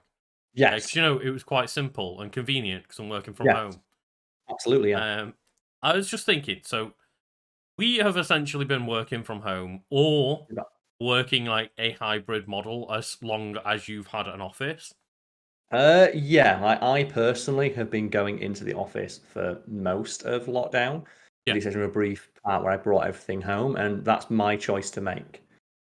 But as like the MD of Big Wangers Incorporated Limited, Yes, that um, is my official title. Thank yes, you. it is. How would you feel of instead of like us working from home or working a hybrid model like we did in the past? Like, how Mhm. would you feel about having to fork out money for us all to work like 9 to 5 in the office and pay for those like PC setups and pay for all the extra office space on the desks and everything like that? That's the thing, yeah, because we could conceivably do that, but the model we have at the moment is so much better for everybody. Like speaking just from purely economic terms and in the most cynical manner possible, which is extracting the most possible profit from what we do. The way we do it now puts the onus on you guys to provide your own equipment. Yeah. That's the thing. If I ran the entire office and was like forcing you guys to come back in, that means I've got to pay to maintain the office, which I do to a degree. But obviously, I'm using the office as like a shared creative space, whereas like your workspace is like they're individuals. And I hope that the compensation you get for working for the channel and the article edit, not the article, the edits that you do, allow you to like pay to maintain your workstations Yeah, definitely. and things like that. But yeah, it wouldn't be prohibitively expensive, but it would be an expense, and it's an expense that we can circumvent. And I think we want to, because it Well, gives you guys more freedom and it gives me more freedom as the the owner of the business. it gives us all more freedom to work like how and when we want to. But not only that, Carl, just as you said, from a purely cynical business perspective, It you're makes just sense. saving fucking money and Yeah, 'cause, effort. like, that's the thing. And the only reason I'm paying for the office, because realistically, because during the time where we were recording in the bedroom, and those videos are still going up now, the videos Mm. recorded in my bedroom are just as successful as the ones recorded in an office. And the same is true of when the channel first started. We recorded in Brad's bedroom. Mhm. We sat in his kitchen. We started recording in his bedroom. And then we got the office. The reason I got the office is just so that we wouldn't have to be reliant on one person having a free room or space available for us. And it was Yeah. mostly done out of convenience for I don't want Brad to feel like, his entire house is or his life is being consumed by his work. Mhm. And I made that choice. And I feel like it's beneficial to have that shared creative space just for myself and my own mental health. So Yeah. I'm not constantly confronted by my work. But again, like the fact that you can have this like office, which is a nice office, and you've got the setup that you need in there, like for recording purposes and now Mhm. streaming purposes, and all the extra thing that you've added, like all the commodities, like the mini fridge and Yeah. the coffee machine and things like that. Like, yeah, like you can do that, or you can do that and like double the space and force us all to come in and work at like very specific times, etc., etc. At the Yeah. like deficit of your company. It's like it's so weird. Well, that's the decision I made as well, 'cause, we work in a creative industry, Yeah. and our jobs are not representative of just regular office jobs. We can do realistically, we can do whatever we feel like in regards to fact feeding. Like, within reason, Hmm. we can make any content we want. Like, for example, we started this podcast talking about how one of the first things we want to do when we're all back to the office is just record random shit of us hanging out, Yeah. Yeah. because that's something we're able to monetize, because we're known entities online. And that is one of the reasons that I have the office, is because I found myself thinking about almost everything just in terms of how do I monetize this, and I realized that wasn't healthy. Yeah, of course, yeah. I think we've talked before, like, you've had the experience of just playing a game and going, "Could stream this," Last and night then it happened again. Of and like then the new season of Destiny 2 content came out last night. mhm, And I was sitting there and I was just relaxing and like doing a bit of like, story stuff and then a bit of grinding and doing some like armor transmog and checking out my Destiny fashion. And then I was like, oh well, realistically this would have been a good thing to stream. But at the same time, it's probably good for my mental health that I just have those nights where I enjoy Destiny to myself. yeah. And it's again, it's not something that's representative of work culture Hmm. for the vast majority of the population. So we can't really speak with any authority on that. We can only speak to what we've experienced. But yeah, that's definitely an issue that I've had, and just I think I've talked briefly about just, being unable sometimes to enjoy video games, because so much of my free time, not free time, but time spent working on, I guess, my brand, for lack of a Hmm. better. I hate referring to myself as like a brand, but I guess I am. Yeah, I think like we both are, unfortunately. Yeah. Yeah, like stuff like this. Obviously, we're streaming this live right now. And Hmm. the level of interaction is admittedly quite limited. So I apologise for the people watching at home, but we will be doing a bit of Q and A at the end. So if you do have questions, start filtering them in now, Yeah, and for sure. we'll get to those when and if we can. But just like the fact I've now got a camera in my face, and it's Hmm. something that I got used to so quickly, and have Yeah. adjusted aspects of my life to, that it's kind of um, not crazy, but it's kind of jarring when you break it down. For example, The Office. We've got The Office. It's Yeah. there, and I just took a nice picture. I think I sent it to you guys. Maybe I sent it to the group, where it's the picture of my desk with my laptop on it, and it's got the view from the window. Did I send that? I don't think so. Don't think so. Okay. The thing is, it doesn't matter. You know what the view from the window is, though. Yeah, I've got a fairly good like idea of what that would look Yeah, and it's one of those things where I took that picture, and I went, "That's a really nice photo," because it's after I'd spent all day at the office, getting stuff unpacked, like. Hmm. setting things up, plugging things in, getting the internet sorted out. like moving things around, just like signing paperwork, all that stuff. And I set my little desk up and went, that's going to be a really nice place to just write articles and just like, have a drink and a think. Yeah. It's going to be a great place for me to like, just focus on that aspect of the channel. And I took a photo and I looked and I went, I can't share this anywhere because you can see out of the window. And if people would, it's not if, it's, it's inevitable that people will figure out where the office is based on this photo. And the fact that that decision was made in my head almost instantaneously. So I took the photo, saw the photo, thought about posting it, and then decided against it because I realized what would happen. And I went, this just happened to me so gradually that I didn't even notice. Yeah, yeah. And I mentioned on another stream we were doing the other night of like, yeah, every time I take a picture of Cade, I now instinctively go, can you see like the bit of the collar with his details on? Mhm. Because yeah, that has like, my phone number and shit on there, like personal details. So if Cade gets lost, he can be brought back to us. But that also means that every time I take a picture to either just, appreciate how cute my puppy is, or potentially put online, because I don't put all of them online, obviously. But Yeah. that is a thought that has to cross my mind immediately as soon as I've taken that picture or video of like, shit, all my details just easily accessible via this picture that I'm going to post. Yeah, and like even the video of people watching right now live, you can see I'm just sat. This is my office. Mhm. It's my home office. It's like nothing to write home about. Got my YouTuber gamer shelf behind me, all the stuff on it. But the specific camera setup, my bathroom is just off to the side there, and my girlfriend like can't go to the bathroom right now because if she does, she'll walk into frame. Mhm. And obviously, she doesn't want me on fucking camera and doesn't want people making like weird, lewd comments about her ass. So she have to walk past the camera, and that's like a decision. Like I'm in my own home and I'm recording, but I have to keep that in mind. Yeah. And it's like, it's obviously dependent on everyone's setups Mhm. and, how much people are willing to like let out into the internet and into the void. Yeah, and I just thought it was an Very interesting personal. thing. But So I yeah, was saying it was interesting to me just how quickly I made that decision. How naturally it occurred to me, and then when I stopped and I thought about and I broke it down in my head of like, holy shit, that's so gradual that I didn't realize I was doing. But this must be something I'm just doing instinctually now. yeah.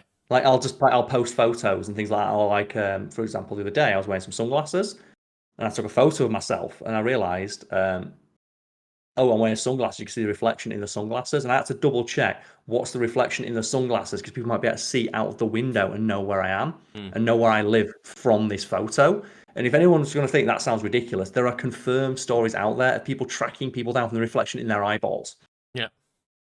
in photos because they see a reflection in their eyeballs and work out like landmarks and geographical locations from that and then track down where they're from. Yeah, and like I even posted a picture of Cade recently. Just like a local park that I live by. And I was like, well, people know that I'm located somewhere like in Liverpool. And I'm taking a picture like of him in a swing set with like maybe potentially identifiable things in the background. Like I still had that thought in my head of like, oh, people like vaguely figure out where I live. And like at some point, like I've just look and go, there's probably that just looks like a generic park. There's probably 1,000 of them around the area. Like people No, aren't going yeah. to be able to realize that I'm like in that park, but it's Yeah. a very weird thing that we have to kind of like always keep in the back of our head. Yeah, and this isn't like, like to complain about that. Like, we're aware it is like a known aspect of being online. It's Yeah. just interesting to me that this is a thing that I now do instinctually, and I Mhm. never noticed that I did. And like Nisha is in chat now, she's saying she's triple checking photos she posts on Twitter and Instagram, Yeah. presumably for the same reason. And it's again, it's like something that we are putting out there and knowing that we are, but it's a weird feeling knowing that we have to even think about that in the first place. Yeah, and it's really hard to describe because obviously it's not something people can empathize with. And like it's like when Yeah. we've talked before about like people try to track us down and contact us, and we'll often get the response of, "Well, why don't you just talk to them?" It's not that big a deal that someone wants to talk to you. It's like it's not like in isolation, but then times it by 10 and 10 again and 10 again and 10 again and 10 again and 10 again. And then like say it's happening to you every single day. Like how long would it take for that to start to weigh you down? The answer is probably not very long at all. Yeah, probably. And like I obviously have a way smaller following than like you do or Fat Fiend does. Hey, but you So are part of generally Fact Fiend, mate. speaking, You got the Fact Fiend following right there. that's true. That's true. But like You're I don't responsible get for everything on too that many channel, good or things worse. on a daily basis sent to me. But like for example, when we asked for feedback on like what to do in regards to the podcast, like Mhm. there were quite a few messages between like Instagram and Twitter mainly that I was just like, I genuinely like I don't have the time and capacity to like constantly respond to all of these, and this is probably what like people get on a daily basis a lot of the time. Yeah, and that's the one as well of like I guess we can draw it back. I'll draw a parallel between like all the work stuff you mentioned, like having a work phone, like and bosses giving people work phones, so you are constantly thinking about work, and it's similar in the way of like you don't really get time off if you like do this for a living, or Yeah, you like you're a known entity online because like um you are going to just at all hours of the day. Because I think like it's safe to say that at any point in any given day, someone will be watching a fact fiend video. yeah, yeah, yeah. Or we'll be looking at some aspect of my social media, just like it's just a numbers game at this point. Hmm. So I never realistically get a day off, but I personally, I like, I've made efforts to separate that aspect of my life from my home life. Is why we have the office, Yeah, and it's strange that it's just something that happens so gradually. it Like, 'cause is. if I Yeah. went back to myself 5 years ago and told myself, like, "Oh, soon you'll have an entire fucking office," I went, "No, I won't." Like, what do you Yeah. mean? I live in like fucking one bedroom apartment writing shitty articles for the internet. What's gonna happen with that? Well, Fat Fiend did, but yeah, it's a weird thing. Like even when I take time off and try to like ignore all that side of things, and I'm like not Mhm. looking at analytics, and I'm not editing, and I'm not recording, and I'm not responding to comments. Like, I still will, be looking at say Twitter or posting like a couple of things on Twitter over the weekend while I'm off. Like, and that again is me just going on Twitter in my head, but at the same time, that is part of like my job. It's part of like the social aspect of my job and gaining a following and keeping up with that following and stuff. And it's like even And little building things. your brand. Exactly, yeah, building my That's the brand. thing. And like I said, it's just I don't know much what I want to say about it really. I'm probably waffling a bit, which is to me just of how gradually that all that happened to me, Mm. and to like to view it just like with an objective lens. It's really strange, like the kind of things that I do, and that's like how quickly and how just gradually they became like notes a part of my everyday actions. Mm. Of just like things like just checking emails. I never check my fucking emails. Now I do it every day, and I have to. I And don't like checking. I hate checking emails. I hate responding to emails, but it's just a thing that I have to do every day. And again, that happened was like one or two. It's one or two yeah, emails, and now it's like 4 or 5 a day. I guess I will have to mention as well because I've not told you this before recording Oh God. that please don't block the email from Apple Podcasts asking to like approve us or whatever. Okay, let's have a look. Is Because I that don't in know if they there? sent one to you or not, but I've just Let's had have a to look. like use your Fat Feet email to like put this podcast on Apple Podcasts today. It's finally Okay. like the website is finally working for today. You know what? I'll check my junk mail. So I don't want that No, to fly by and I was like not to get on no. Apple Podcasts. Yeah, the only thing I've got in my email at the moment is someone asking for permission to reuse my articles, a copyright claim from YouTube that I have to go and do. Jordan contacted me about the next Cracks meetup we're doing.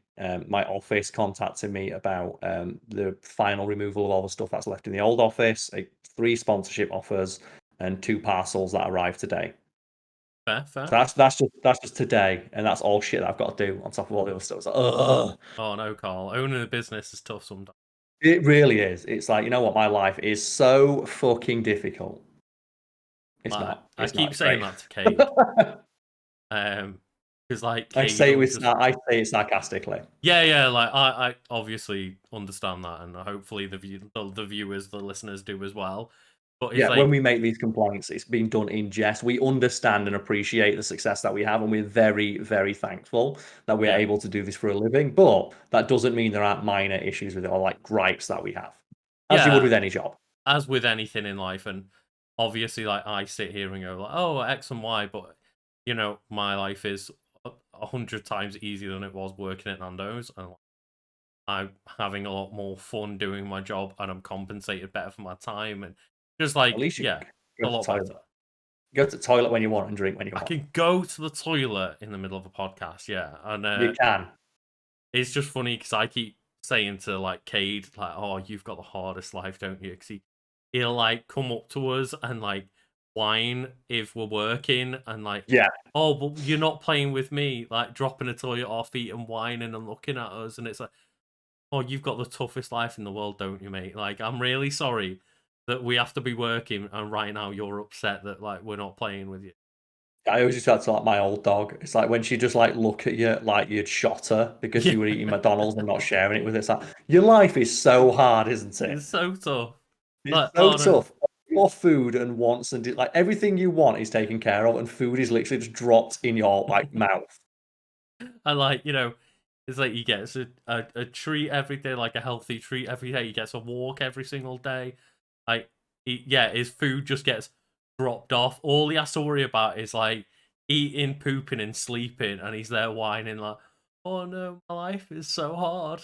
That's the thing. Like I love when dogs act like they're hard done by because you're not giving them your McDonald's. It's like this is my McDonald's. But yeah, we've like so this can be the end. Or we're getting towards the end of like the Carl's Corner just discussion of why working from home is awesome and why the Boston Globe can go and fuck itself. Yep, 100%.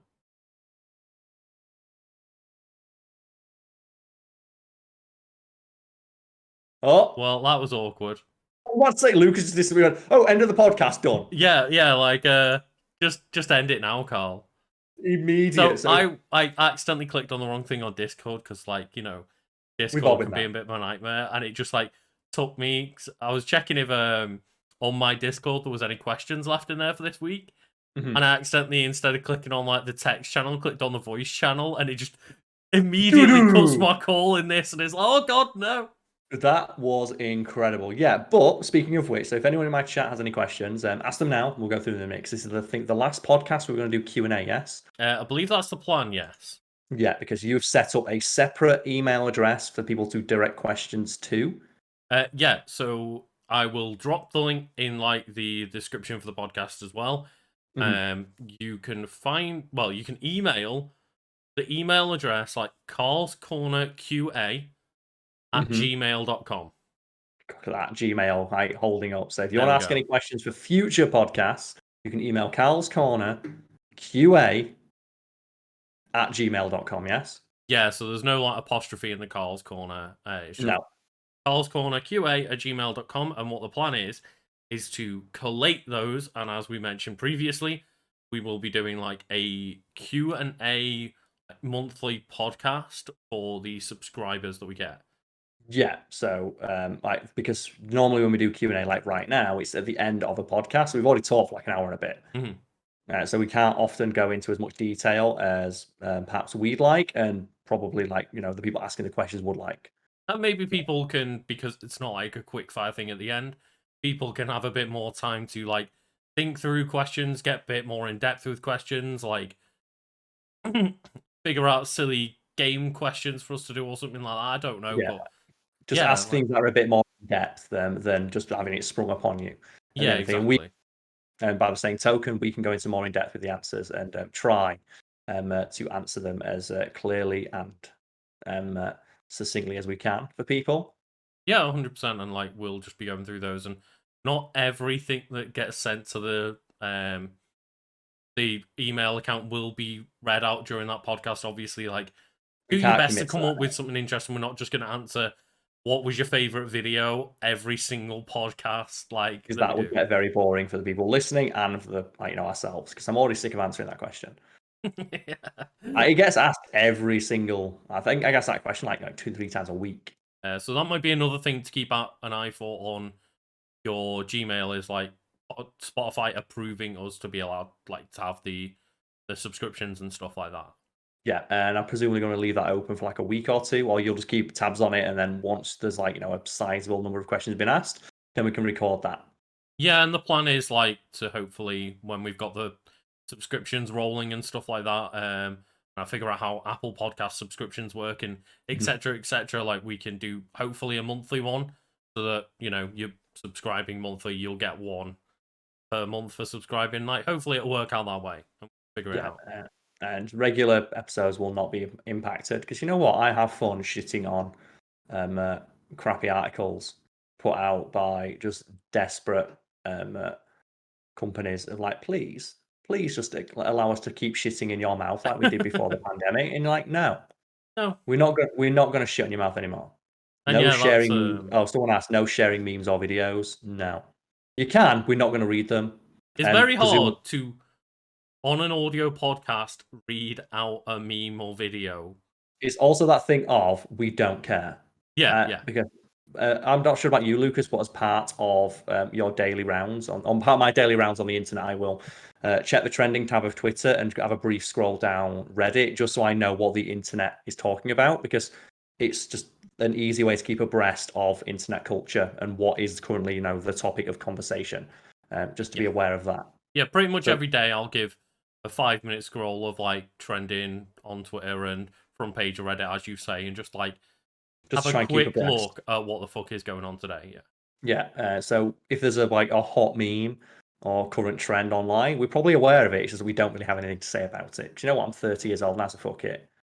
Carl, did you know that another person from Little Mix is pregnant? Is shit. Woo! I'll get a fuck. Which one?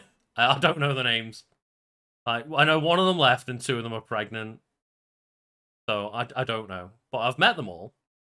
Oh yeah, because they all came to Liverpool once, They didn't they? constantly played in Liverpool and like came in the next day like in Like, disguises, quote unquote. Like the so, sunglasses in cap and sat in the corner and like. Lucas, you'll appreciate this. Jordan's in chat now. Is that I miss when Jordan was on the chat. Oh, and I'm just going to mod him right now because you know what? Fuck it. No, so there's a guy in chat now complaining about being banned last time. Like, here's a pro tip: don't do that. That's a surefire way to get banned again. Yeah. I love as well. Like his argument was, you guys were doing a Smash stream, and I was trying to get other people to join my arena. So what you were doing is you were trying to poach our viewers. Yeah. Why did I get banned? It's like you will get banned like if you go into a place of business and start advertising your business, you'll be asked to leave. I absolutely do love those ones though of when you find people subtweeting a viral tweet going like go check out my tweets and it's not even the person that's Yeah. actually tweeted out the viral tweet. It's oh what? So that's a pro tip that like, if you go and try and advertise a rival business in view or in the area like another business operates, you will be asked to leave. The internet is no different. If you walk into McDonald's and start shouting like, "Hey everyone, I've just opened a Burger King next door. Like, come over and join us," like they will kick you the fuck out. Oh, like if someone's performing, Yeah. like in a bar or something like that, and you start going to people in the audience like, "Oh, do you want to come check out my show next week?" It's like, no, go away. I'm like, you're Leave me distracted. alone. No. But also, that Oh. guy clearly made an account to complain about that, and just you know what? I don't know anyone who's going to agree with it. Why can't I poach your viewership? Mm-hmm. So no one's going to. Like, I'd hope that no one would agree with it. But yeah, we go through the questions now. So the first one is no shame memes or videos. Like send them, but we're not going to listen. And I'd hope Lucas. The thing is, I'm not that I'm going to hope, but I'm guessing that's going to get real old real fast for you.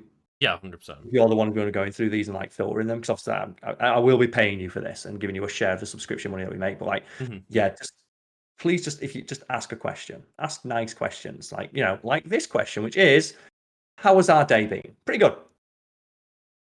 Yeah, my day's been pretty good so far. I woke up this morning. I did like an hour of exercise. I got some food. My girlfriend right now is just making some food for us when we finish the podcast. Very nice. I'm going to go through and get some nice chicken and some lentils and some greens and go for a jog. And then in a couple of hours, I'll be playing some Gears of War with you and like kicking the shit out of General Ra. Yeah, we How will. about yourself? Similar day. Yeah, just like got up, had some food, did some exercise, went out for a walk with Cade and Jenna. Really nice sunny day. That did end up messing with my fucking lighting at the start of this stream, but it was worth it. It was lovely. It was a weather. nice day. Also, yeah, my girlfriend like has an app like Costa, and she got like 2 coffees for £1, and I'm like, yes. £1 coffee. So, Lucas, any questions from your chat or your Discord? Monfrere. Yeah, someone's asking if there's any plans at the moment to play through any older Zelda games with Karl, like Wind Waker or Twilight Princess. And the answer is kind of yes and no at the moment. Okay. So the plan is that I I've got like a RCA to HDMI converter so that we can play older You games. do, yes. I haven't decided what the older games are, but we will be using that to record some fishing mini games, including Yes. Ocarina of Time. So we'll be doing Ocarina of Time and Twilight Princess for the fishing minigame series at very least. And the hope is that you'll be able to bring that through to the office when we're able to meet up in person, and we can use that for streams. Because I have planned, I want to play like stuff like Burnout. Yeah, exactly. Like, Burnout on stream would be a good shout. Just like silly games from the PS2 era, like those like crappy movie tie-in games. I bet that'd be Yeah. fun. Like, get a couple of drinks down us, make us play those games. And I thought it would be like a fun thing to get to do, like, again, similar to that, but like, the one-off videos that we've been doing on the channel. Like, Yep. oh, how does look at Simpsons Road Rage hold up? Stuff Like like 20 years later, and just going through some like old games for like an hour and just laughing at whether they've held up or not. I've got an entire shelf full of like PS2 games behind me to play. Like Yeah, Total Overdose is getting I've got played. I've got like my windowsill of my old consoles right there as well. Like, Yeah, ready to go. that's all the way. But then we might chat got someone that's saying, do you have any post-pandemic holidays planned? No. No. The plan is at some point to go to Disneyland because we had a Disneyland like Paris holiday booked. But yeah, that's all gone to shit. That was like last year that we had it booked. And annoyingly, like my family, I can tell that they're trying to get it sorted for like my 30th birthday. I've had to hint like I don't want to go like to Disney for my 30th birthday because like I don't think I'm gonna be comfortable going on holiday in like a theme park by like January next year. It's gonna be like too much for me, I think. Also, as well, speaking like the article we covered earlier, and it's very clearly written by someone who has an active stake in people returning to office life, because it's not written with people's best interests in mind. Yeah. It's written with profit in mind, and I don't trust someone's opinion when like profit is their primary motivator. Mm-hmm. In the same vein, I think to all those articles and studies that were done, that, oh yeah, traveling on a plane in the pandemic is 99.9% safe if you all wear a mask. And then you go look at who commissioned this study, and it's like fucking airlines. Yeah, sponsored by Big Air TM, and it's like, God damn it. Yeah. Same thing with like Disney World and stuff like that. Oh yeah, it's safe to come back to the park. Like, no, it's not. Yeah, like that trailer, the legendary trailer they released of like everyone in the masks, like pretending to be super happy, like Disney's open again, and then it shut down like immediately after. It's like, yeah. Yeah, it's like that thing of like until I see an independent study done by someone who doesn't have an active financial stake in this reopening, I'm going to just keep following the current scientific advice to stay inside, for as much as I can, and only interact with people when it's safe to do so, and the necessary precautions have been taken. Yeah. So yeah, like I think that's the thing is holidays are gonna just be a no-go for this year, I think, in general.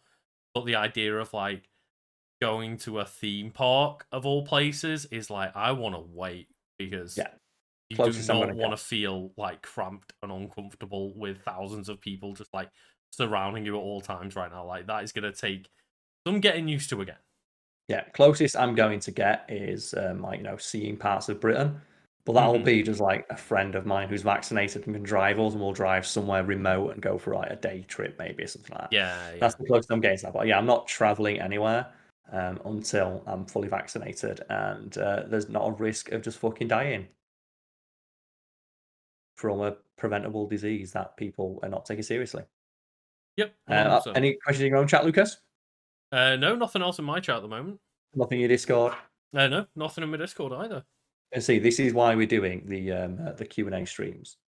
Or the Q&A episodes, because it doesn't give people enough of a chance to like filter through and like formulate questions. So if anyone got any last questions now, they can ask those. Well, Lucas lets us know where you can find more of his stuff. Yeah, as I mentioned earlier, you can like find my versions of the archive for this stream on like youtube.com/LegendOfKanto. Yes, You can I also don't believe on my channel anymore. You can also, come to my Twitch where some people are at right now. Legend of Kanto there as well. And then you can find me on like Twitter and Instagram, mainly posting like bad takes and pictures of Cade. And you can find that Kanto Legend _ because some bastard stole Legend of Kanto a while ago on Twitter and doesn't use it. Yeah. Go do that. But hopefully, yeah, you'll find all those links below. And then Jordan asks, where can I find your fantastic collaboration with Cracked? On Cracked. Just cracked.com. I'm hoping that after all these years, they own, or at the very least, have a first result that comes back from that. Because you think, like, you've had, what, 10 years to dominate this search term? You better fucking dominate this search term, especially on YouTube or something like that. So you'd hope with that one. And then thoughts on grocery stores never have any actual ice cream anymore. I don't eat ice cream. I've completely excised sugar from my diet as much as I'm able to. Like even now, this soda is like sugar free. I only drink sugar free soda. I don't really eat ice cream or anything like that anymore. The indulgences that will allow myself are more fatty because fat you can work off at the gym. You can't work off like the damage that sugar does to your teeth. Meanwhile, as someone who does eat ice cream, I don't really know what you're referring to.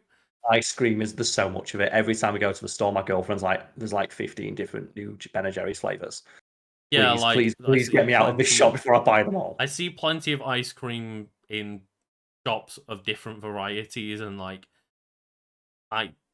the only complaint I've got in terms of ice cream availability is that there's not more like traditional ice cream shops around. Mm-hmm. But even then, like, I live by the seaside, so there's enough. Also, yeah, if you go into any store, you're going to get like 15 different kinds of Ben and Jerry's. Like you can get, if you want that like full fat, like super dense ice cream, you can easily find it. Yeah, it's just easily. that I personally just don't eat it because I've tried to cut as much sugar out of my diet as I can. Because and that's the thing as well, I've got a real bad sweet tooth. That's fair. That's why I've had to cut it out completely. I just don't have the self-control because I've got too much of a sweet tooth. Well, I think neither do I. I don't have the self-control, and I know from experience, if I eat ice cream, I will smash the entire fucking thing. Same thing like takeaways and stuff like that, where I order so much, I can smash so much food. Yeah. Which is one of the reasons I have to go to the gym, because otherwise I'll be a right fat knacker. Can't help it. Can't help it. And that's the last question of just, what do you think of ice cream not being available? There's so much ice cream. There's so much that I have to like actively avoid it because I know I'll buy it. So it's like when I see Ben and Jerry's on special for like £2, I'm like, yeah, I'll die. You can't sell it. I'm so glad I've got a small freezer so I can't fill it up when stuff like that happens. It's ridiculous. Yeah. So yeah, and then tune in a couple hours if you're here on Twitch. We'll be playing Gears of War. We'll be kicking General Ram's ass. But for everyone listening at home, thank you. Yeah, thank you very much.